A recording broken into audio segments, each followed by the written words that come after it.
매출 15조 원짜리 이마트가 1년에 버는 영업이익이 1,200억 원 수준인데 1,000원짜리 물건 파는 다이소가 1년에 3,800억 원을 법니다. 이게 말이 되나 싶겠지만 실제로 벌어지고 있는 일이에요. 대한민국에서 가장 가성비 좋은 곳을 꼽으라면 누구나 다이소를 말하죠. 그런데 말이죠. 우리가 1,000원짜리 물건을 사면서 즐거워할 때 다이소는 뒤에서 치밀하게 조 단위의 돈을 쓸어 담고 있었던 거예요. 도대체 무슨 일이 벌어진 걸까요? 오늘은 다이소가 어떻게 박리담의 한계를 깨고 괴물 같은 수익을 내는지 그 비밀을 낱낱이 파헤쳐 보겠습니다. 여기서 진짜 중요한 건 다이소의 가격 정책이에요. 다이소 매장에 가면 가격표가 딱 6종류밖에 없다는 사실을 알고 계셨나요? 500원, 1,000원, 1,500원, 2,000원, 3,000원, 그리고 최고가가 5,000원입니다. 1997년 아성산업 박정부 회장이 천호동에 1호점을 낸 이후로 지금까지 이 가격 상한선을 단 한 번도 깨지 않았거든요. 물가는 미친 듯이 오르는데 다이소만 시간이 멈춘 것 같아요. 자, 그럼 여기서 궁금한 게 생겨요. 인건비도 오르고 임대료도 오르는데 어떻게 1,000원짜리를 팔아서 남기느냐는 거죠. 핵심은 딱 하나예요. 바로 압도적인 물량과 직거래 구조입니다. 다이소는 전 세계 35개국 3,600여 개의 공장과 직접 거래를 하거든요. 중간 유통 단계를 완전히 없애버린 거예요. 보통 유통 과정에서 도매상 거치고 대리점 거치면 가격이 두세 배 뛰는 건 일도 아니잖아요. 그런데 다이소는 박정부 회장이 직접 발로 뛰면서 공장을 찾아다닙니다. 그리고 한 번 주문할 때 수십만 개에서 수백만 개를 한꺼번에 주문하죠. 공장 입장에서는 다이소랑 거래하면 판로 걱정이 아예 사라지는 거예요. 게다가 다이소는 어음이 아니라 100% 현금으로 결제를 해줍니다. 제조사 입장에서는 마진이 조금 적더라도 현금이 바로 들어오니까 다이소의 제안을 거절할 수가 없는 거죠. 더 충격적인 건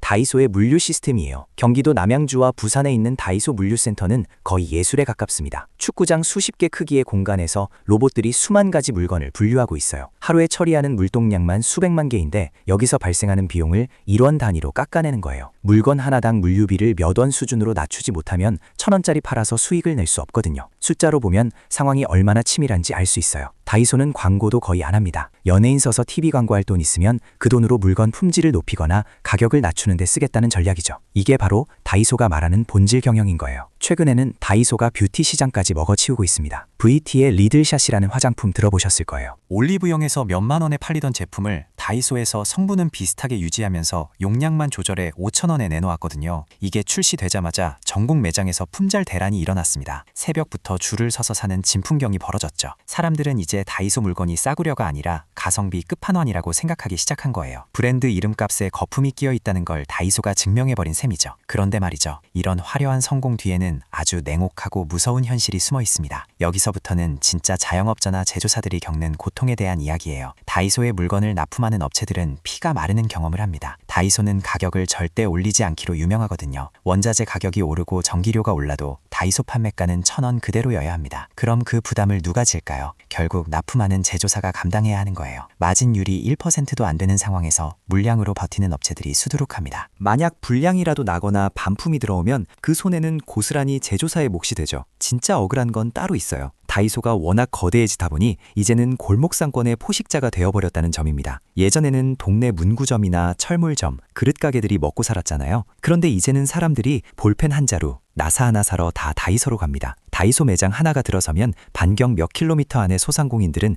매출이 반토막 납니다. 다이소는 유통산업발전법의 규제도 교묘하게 피해가고 있어요. 대형마트처럼 의무 휴업을 하지 않아도 되거든요. 1년 365일 쉬지 않고 돌아가는 거대 공룡이 된 거예요. 게다가 최근에는 더 큰 위기가 찾아오고 있습니다. 바로 알리익스프레스나 테무 같은 중국 이커머스 플랫폼의 공습이에요. 다이소가 아무리 싸다고 해도 중국에서 직접 날아오는 500원짜리, 300원짜리 물건들과 가격 경쟁을 하기는 쉽지 않거든요. 다이소도 이제는 단순히 싼 가격만으로는 살아남을 수 없다는 걸 알고 있어요. 그래서 최근에는 일본 다이소 지분을 모두 사들여서 완전한 한국 기업으로 탈바꿈하고 온라인 배송 서비스인 이길 배송까지 시작했습니다. 살아남기 위한 처절한 몸부림을 치고 있는 거죠. 자, 그럼 여기서 우리는 무엇을 배워야 할까요? 다이소의 성공은 단순히 싸게 파는 것에 있지 않습니다. 1,000원의 가치를 지키기 위해 뒤에서 얼마나 처절하게 원가를 절감하고 물류를 혁신했는지를 봐야 해요. 하지만 그 과정에서 누군가의 희생이 따랐다는 점도 잊지 말아야 하죠. 창업을 준비하시는 분들이나 비즈니스 모델을 고민하시는 분들은 이 양면성을 꼭 기억하셔야 합니다. 압도적인 규모의 경제를 만들지 못하면 다이소 같은 모델은 독이 될 수도 있거든요. 여러분 생각은 어떠세요? 다이소의 이런 성장이 혁신이라고 보시나요? 아니면 소상공인을 죽이는 횡포라고 보시나요? 혹은 여러분만의 다이소 꿀템이나 이용 팁이 있다면 댓글로 공유해주세요. 오늘 영상이 유익했다면 구독과 좋아요도 부탁드려요. 저는 더 날카롭고 흥미로운 비즈니스 이야기로 다시 돌아오겠습니다. 감사합니다.